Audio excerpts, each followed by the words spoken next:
Will you give a big girl talk welcome to Carol and Trisha? And yeah. Come on. Yeah.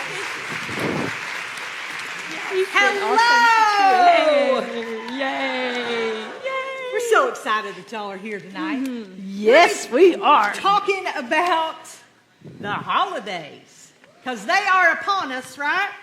And it says Christmas up there. So I think that's what we're supposed to talk about, right? And so I want to start us by asking, have you ever asked for something for Christmas and you anticipated this gift? While you have time to think about it, I got to tell y'all a story. Because you know me, I always got a story. My sister's here, so she will probably tell stories on me for money at some point. But anyway, when I was a kid, I wanted a Sony Walkman. Y'all remember those? Oh, yeah. Sony Walkman. I couldn't stop thinking about it. When I got the Sears Wish book, I turned to page 23 and I dog-eared the corner. I was like, this one right here, the silver one with the headphone. I was so excited about it. Okay, hold up. Okay. Is anybody else old enough to remember the Sears book? These are my people. Yes. These are my people. I knew that was... Okay, good. Anyway. Are you cutting it out? So, we just dog-eared, where's Jill at? We just dog-eared the corners, didn't we, Jill? Yeah. We just turned them down. And so, I was so excited, I could not get this off my mind. And one day, my mom had to go to the grocery store, and my dad was working out in the yard. And there was a box underneath the tree that was the perfect size for a Sony Walkman. And I thought to myself, I bet that's a Sony Walkman. Yeah. And one of the edges had lifted up. And I thought that was a sign from the Lord. Uh-oh. And so I peeked out the blinds and I made sure my daddy was far enough away. Mm-hmm. And I thought, this is my shot. I got to know. I just got to know. And so I peeled the corner back because, if you get that dollar store tape, it peels off real easy. That's always the kind we got. So I peeled it back and right there in big, bold letters it said, Oral-B toothbrush. Oh. That's what you get. Wow. That's what you get. I've never been so disappointed in my life. I did get the Sony Walkman that year, but I didn't think I was getting it. And I had to wait till Christmas. Was it in an Oral-B box? No. I really got, Look at those teeth. Oh, look at those teeth. Clean. Thank goodness for that Oral-B. Yeah, right? Your mom and dad did good. They did do good. Mm-hmm. They did do good. But I anticipated that gift, and then when you open it up, it's just and then you're not excited about Christmas at all. No. It's like, I appreciate now my parents' passion for oral health. But when I was 8, not so much. I'll tell you a story. Man. Okay. So my kiddo's back there somewhere in the back, and hi, Will. Hey, Will. So when he was young, I really this was about me buying a gift for him that he did not like. So I really wanted him to learn to play golf because, all kids should have a sport or something, right? It was like golf. Oh, that's the one. People with lots and lots and lots of money play golf. That's a very expensive sport. So I'm going to teach him how to play golf. Get a scholarship. Get a scholarship. There's not a whole lot of those. So what did I do? I bought him golf clubs, like junior golf clubs. They were like green and red and all the really pretty colors. And he opened it up and went, thanks, Mom. It's always the clearing of throats. Right. That, you've missed the mark. It was a total bomb. Yeah. Total bomb. He anticipated something better than that, and that is not what he got. What about you? Well, I was thinking about that. You remember when you hated getting clothes for Christmas? Mm-hmm. Yeah. Right? Like you were younger, you didn't want clothes. All I want is clothes now, am I right? Right now that I'm older, I'm like, please get me clothes. But I remember wanting an Atari game. Who remembers Atari? Yeah. Yeah, Jungle Hunt and all that. I wanted it so bad. But instead, I got pajamas. Now, it's not as bad as an Oral-B toothbrush, but it wasn't what I wanted. Yeah. But it's so funny how, I love Bombas socks. If I get Bombas socks for Christmas, I am like, yes, knocking it out of the park. Yeah. But boy, when I used to get socks, that was such a bummer. Or underwear. Who gives underwear for Christmas? Somehow I got underwear. But you need it. You need it. Go ahead and admit it. Well, you need your Oral-B toothbrush too, Carol. It's all about expectations, though. That's what you want versus what you get. Yeah, and that's what I want us to talk about a little bit, because I think this season more than any other is about anticipation. Yeah. And we all know the right answer to the questions. You know, I think if we went around a room this size and talked to everybody, you could give us the Sunday school answers for what we're supposed to do and believe and act out during the season. Yeah. But a lot of times our heart and our minds are far away. Am I the only one? No. You know the things that you're supposed to do, but you get caught up in the trappings of the season and you rush through it and you don't appreciate it and you find yourself frustrated because you know what you're supposed to do, but you don't often do it, right? Is that just me? No. Okay. You're right. All right, so how do you focus on Jesus and center yourself on that part of Christmas as opposed to all the other things that vie for our attention this time? One of the things I love is to collect nativity sets. We have a big one in our front yard. I have them all over my house. And so I can't go 5 feet without having a nativity set. And that's one thing I do. I grew up Methodist. And the Advent wreath was a big deal in our church growing up. And so I have an Advent wreath in our living room. And when I'm really paying attention to what I'm doing, I will light that candle every Sunday night and, do an Advent devotional that helps me really stay focused on Jesus this time of year. Yeah. That's so good. I wish I had a good answer. I do too. really want to have That's a good why I answer. looked at her first. Yeah. She's always got a good answer. Kelly's got a good answer. Well, you're taking notes over here. Yeah, I wrote that down. Advent wreath. Okay. Okay, I had to tell y'all, because we're honest here, okay? I bought an Advent wreath this year and got the candles and everything. And I woke up the other day and went, it's December 4th. I was supposed to start that. Oh, yeah. I can tell you how to handle that. We got a chocolate one, and we never miss a day. Never. We're already in the next week. So that'll fix that. Fair enough. But honestly, I really do struggle. If I'm being completely honest with you, I don't really love this season. Yeah. I don't. I want to, but it stresses me out so bad. I always feel like I'm not decorated enough. I'm not doing enough. I haven't gotten the good enough gifts. I'm terrible, like decorating and things like that. And I miss my mom. Yeah. Sure. So I really struggle to figure out the way to be holly jolly. Right. Yeah. You know, I think the gift giving part can be really difficult at Christmas because there's so much pressure to want to buy somebody the right gift or to be really thoughtful about gifts. And sometimes this time of year, it's hard to be thoughtful. You know, you just are run, and you don't have time to really stop and think about that perfect thing for that person. Yeah. About Jesus, too. Yes. Yeah. Because he is the perfect He gift. is. Right, we get really distracted with all of those kinds of things and forget about Jesus. So one of the things that helps me, and I don't know if, we used to do this a lot when I was growing up, is we would turn off all the lights except for the Christmas tree. And I don't know what it is about that kind of settles me. Yeah. But a lot of nights, I'll just sit in my living room with just the Christmas tree lights on. What do you think it is about that? I don't know. I think it's just, I have a really hard time settling. Like I feel like my mind is running a million miles. Right. Now, it ain't making no progress.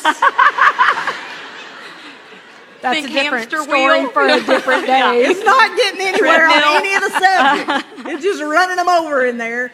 And but I think I have a hard time like taking a, you know, I always used to hear, you know, everybody would laugh and say, "Oh, I wish I had a silent night," you know, and but the truth of the matter is we just don't know how to be still. Yeah. True story. And I've found that in my life. This past year, I've been really trying to build that into my schedule. I'm horrible at it, but especially the being still part, because I was ADHD before there ever was a word for it. And so I have a hard time being still, but I also have a hard time just stopping my thoughts and just being still in my mind and in my heart. And for whatever reason, that act of just having the Christmas tree lit is very calming and peaceful and helps me to settle. in some weird sort of way, and I don't know if that would work for you or not, but it has really helped me to kind of just take a deep breath, because I think one of the things that we do during this season is we run and we're exhausted. Like before this season even starts, we're already dreading it. And that, as believers, that shouldn't be the case. Yeah. Like, this should be the greatest time of the year. Yeah. The most wonderful time of the year. That's why there's a song, y'all. Yeah. Because it's supposed to be, right? And yet, it's not, because we enter the season exhausted. Yes. Yes. And Well, we have especially when nothing left Thanksgiving to is give. right on top Yes. of December, Sure. like it was this year. You know, we Right. start with this season of thankfulness, a season of gratitude, and then Yeah. we forget really quickly Yeah. how to be grateful. Yeah. It's almost like we check that off the list and move on to the next thing Yeah. right away. I tell you what I struggle with during this season, and I don't know if anybody else does this, but I'm so anxious thinking about what other people are thinking about me or about my gifts or how I did, or like almost like I'm imagining conversations in my head that haven't happened. Like, for example, my mother-in-law. Like I feel like I'm in my head, I'm imagining her judging me, but she hasn't. I'm imagining people. You don't have to. You've already done that. I've already judged myself. But does anybody else do that? Yeah. Like I'm imagining conversations that never took place, and then I'm already reacting to how they would have made me feel if they had took place. So it doesn't matter if they didn't take place, because I already experienced them. Right. It's like, Yeah. that's crazy town. Yeah. Kind of like almost catastrophic thinking in a lot of ways. And I think that's a reaction to having had some trauma in your life. You almost expect negative things. Yeah. So being still is absolutely one thing I need to do to help with that. And calming myself before I imagine someone judging me. Yeah. Yeah. I mean, I think social media has done that to all of us. Like, you open up your Facebook page and you see Betty Sue. Betty Sue and her Sue. perfectly decorated house. And her Oh, Hobby perfectly Lobby. dressed children. Yeah. Smiling perfectly for the camera for the Christmas photo shoot that she sends you every year. In her little In their outfit. matching Christmas In pajamas. their matching Christmas pajamas.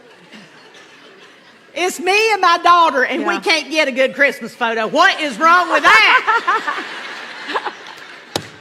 Good grief. You know, one of that, getting back to what we can do to focus on Christmas. You know, I was just remembered when I was a kid, the church that I went to had this thing they called the Hanging of the Greens service, and they had this gigantic tree. So it was the day they put up the tree, and they decorated the tree, and they put all the wreaths all around the stained glass windows, and they made this big production out of it, and they made these.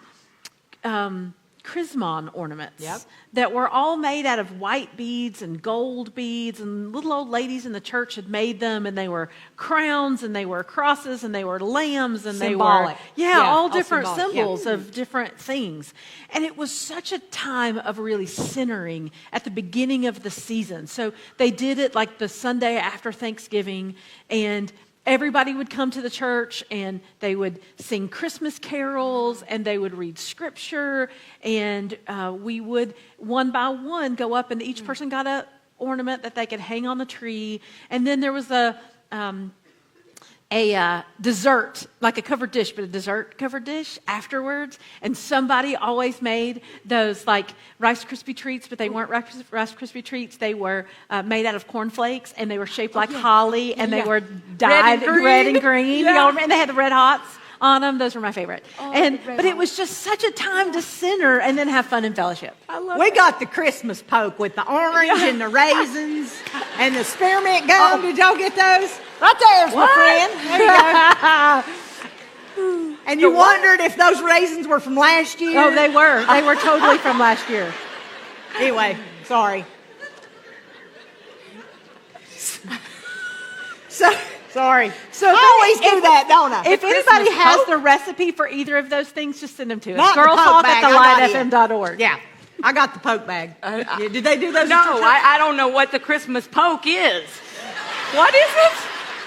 It doesn't They sound give you- very good. It It's a brown bag, and it's got an orange and walnuts and spearmint gum and raisins in it. Okay, whole. Look, whole.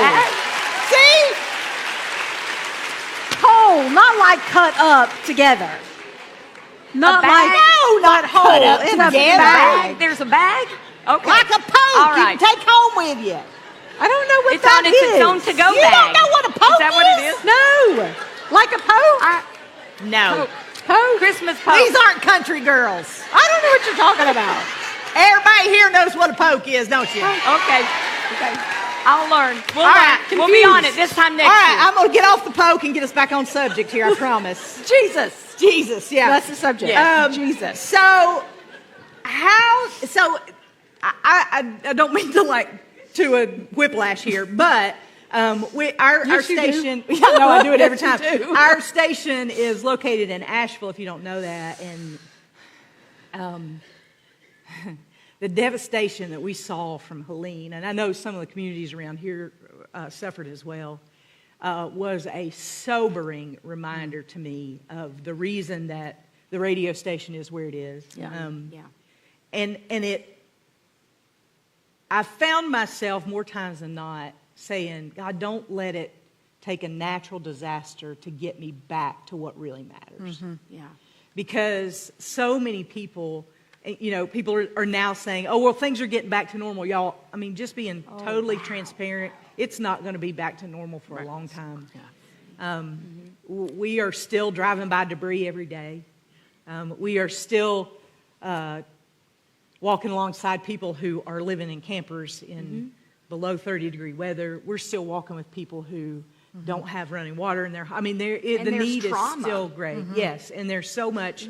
I was talking to a school teacher just the other day, and there was a rainy day, and a lot of her kids had to go spend time in the counselor's office because they just were so freaked out because it was starting to rain again. So the trauma that our area has been through has really been a reminder to me that now more than ever before, we got to focus on the hope. Yeah. Yes. And the hope that we have in Jesus. Because y'all, all this stuff that we spend time decorating and worrying about and putting under the tree, all that thing's going to pass away. And all that's left is the people that we connect with in our communities. Yeah. And the people that we share our faith with. And so I don't know about you guys, but for me, that's been a stark reminder day after day, driving by debris, driving by houses that used to be there that I didn't pay very much attention to, that now I'm missing. It's been a reminder to me that now more than ever before, we need hope. Turn on the nightly news. Yeah. There is a world starving to death for hope.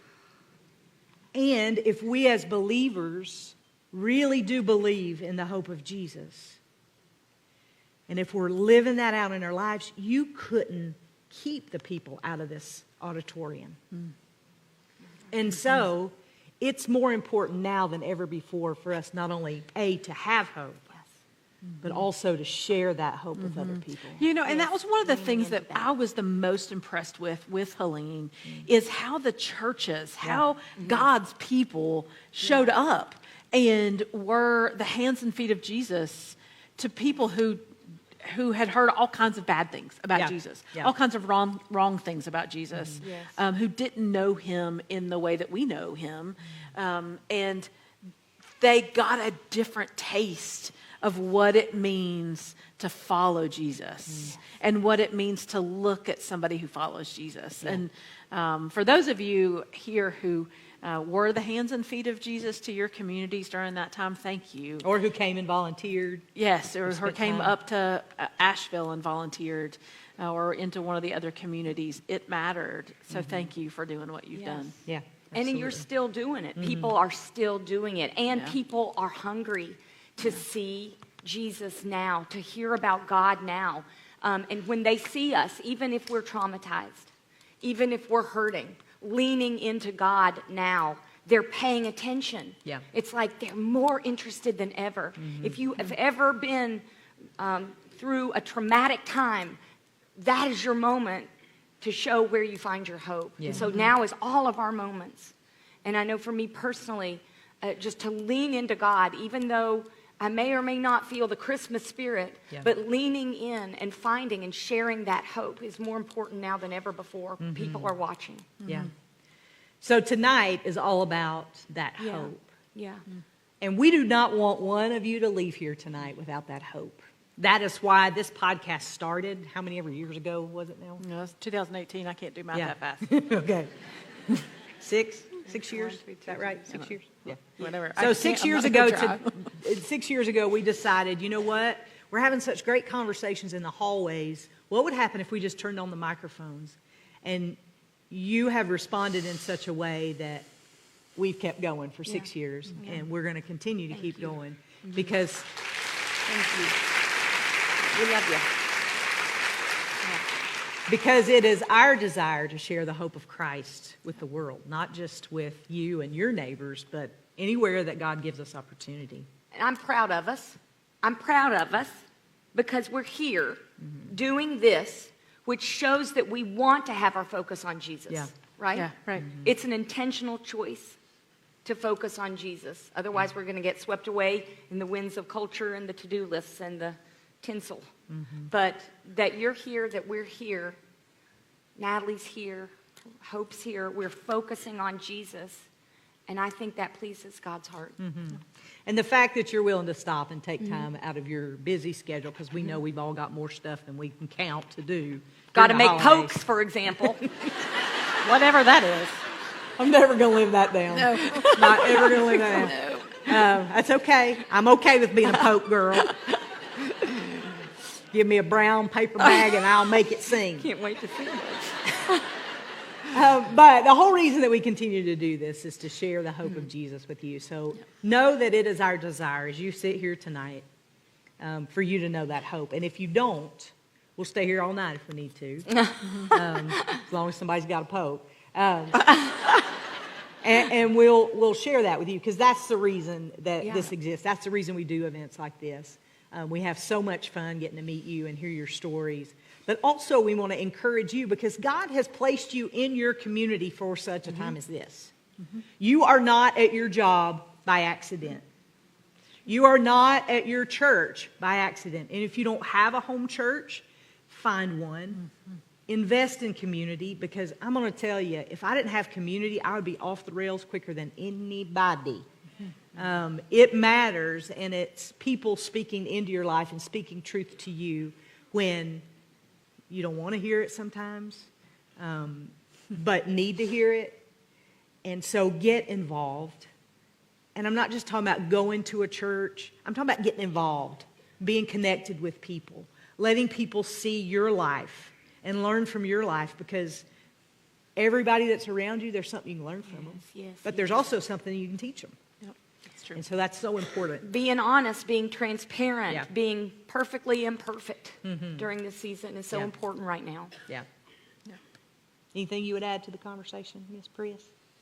No, I was just sitting here thinking, though, about how hard it is. How hard it is to be vulnerable. How hard it is to step out there and build relationships with people. How hard it is, especially if you're not plugged into a church, to go and plug yourself into a church. That's hard. If you're, like Carol said, if you're not, take that first step because it makes all the difference in the world. And at Christmas time, because there's a whole lot of people who don't go to church most of the year, they'll come on Christmas.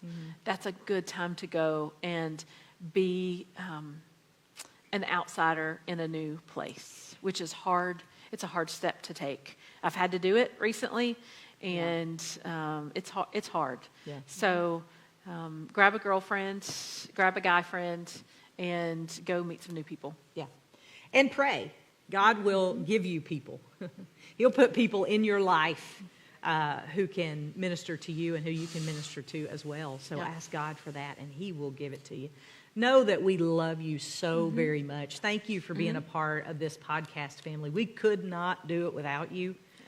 We could record things, but no one would listen to them. And so thank you for listening to the podcast, for sharing it with your friends, and for being here tonight. It is a great blessing to us, and we love you so, so much, and we want you to know the hope of Jesus. So what are we going to do to keep our focus on Jesus? I think I'm going to be still.